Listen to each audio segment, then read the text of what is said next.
My nose itches. Just having a little old Wisconsin Polish. This badger meat tastes pretty good. Well, this was just too pretty of a sunset not to take a little video coming around the corner. Heading home for the weekend, or for the week. I must still think it's the weekend. It is still the weekend. Yeah. Alright, ready? Yep. Rolling your tail there, Brian. There's a chipmunk in that tube right there. No, not that one. This one. And they are going bonkers. You see it down there? Oh, mosquitoes bite me.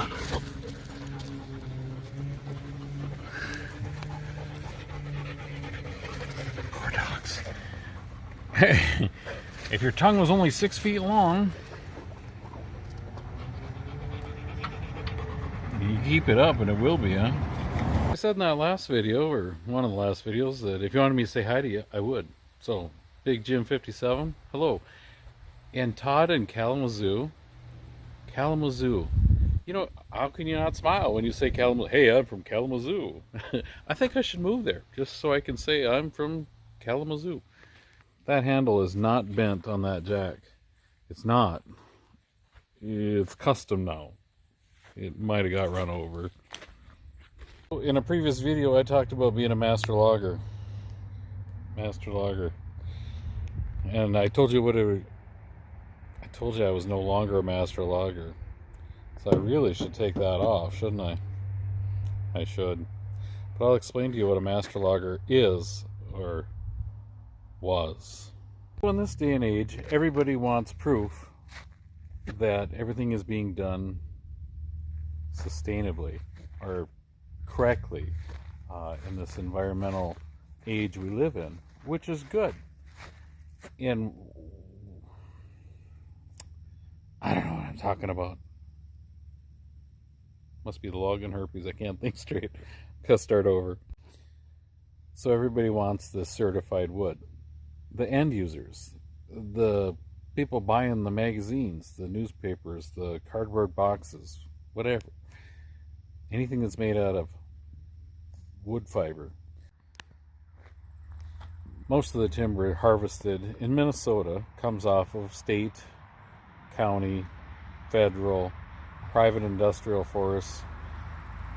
So the state, the county, the federal, they all have, in the industrial forest, they all have professional foresters that monitor the logging activity. They also are SFI certified, Sustainable Forestry Initiative, or ISO certified. That means they have auditors that audit them on how they're doing their job, who they...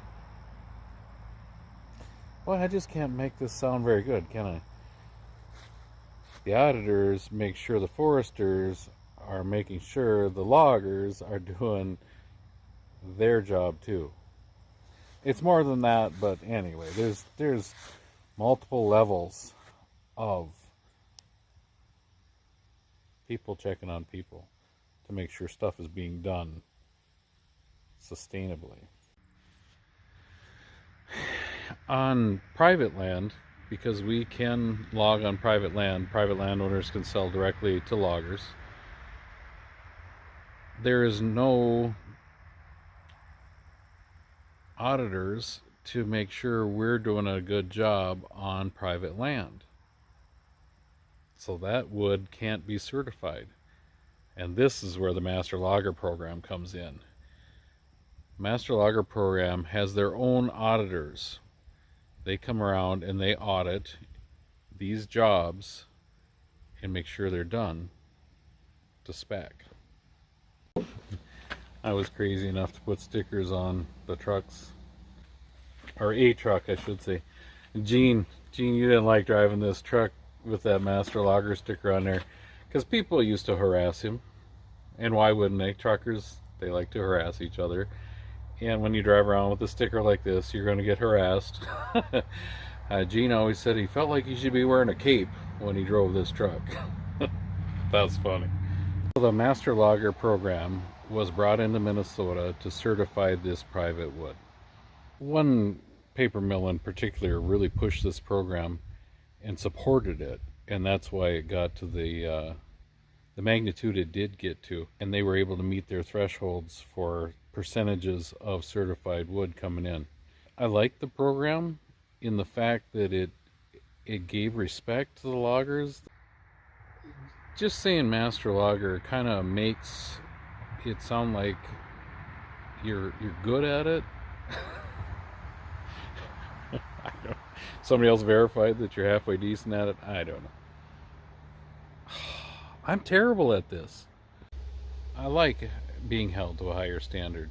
Just the Master Logger program helped bring a little respect to the logging community, although there's plenty of good loggers out there that didn't join the program that deserve a lot of respect too. So don't be offended, you loggers out there that didn't join the program. I'm not going to say we were forced to, but we kind of were to join the program. But anyway, I didn't mind it because the mill that kind of was behind it ended up helping with the financial end of being part of that program. So that was good. I think in the end, the mill got such a high percentage of certified wood off the state and county and those agencies that they didn't really need the Master Logger program to certify the rest of the wood. So there was just too many auditors, too much paperwork, and I think they just decided it just wasn't worth it. So they stopped helping fund it, and that pretty much ended the program. So that's that. When you were due for an audit, you had to send in a sales list of all the sales you had cut in the last, I don't know, year or two. I don't remember how long it was. And they would pick and choose. And if there was a stream crossing or any kind of wetlands, that kind of stuff, well, they just honed right in on those particular sales. And water, anywhere there was water, they really tried to protect that, which is good. So you knew if you had a sale or a timber sale you had cut that had that kind of recipe in it, boy, you knew you were going to get a high percentage chance of getting audited on that sale. I was going to tell you, the Timco and I, we got dinged on a sale we had cut over in St. Louis County.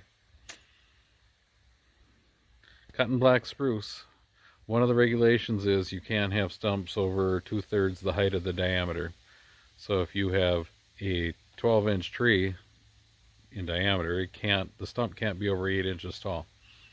Well, it had a lot of black spruce on it, deep snow in the winter, so just about every stump was over 4 inches tall. Especially when the skidder runs it over and pushes the ground down around it out in the swamp.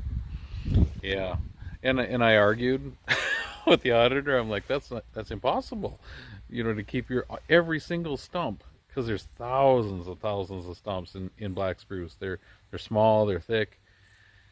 And I argued, or I made a comment, and he's like, hey, I don't make the rules. The rules say your stumps can't be over this high, and your stumps are over this high. I'm like, yeah, you're right. I think we should change the rules on that one, but they never did get changed. But we got dinged on it.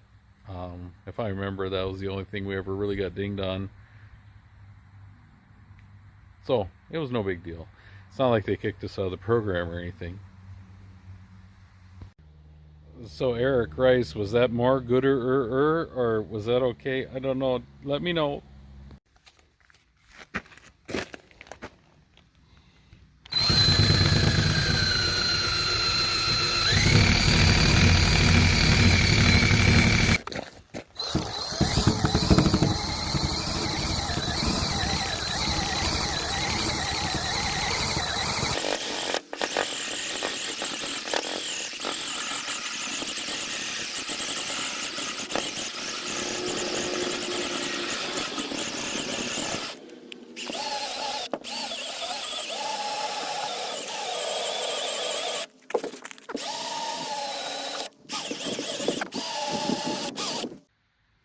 Uh-oh, just a logger.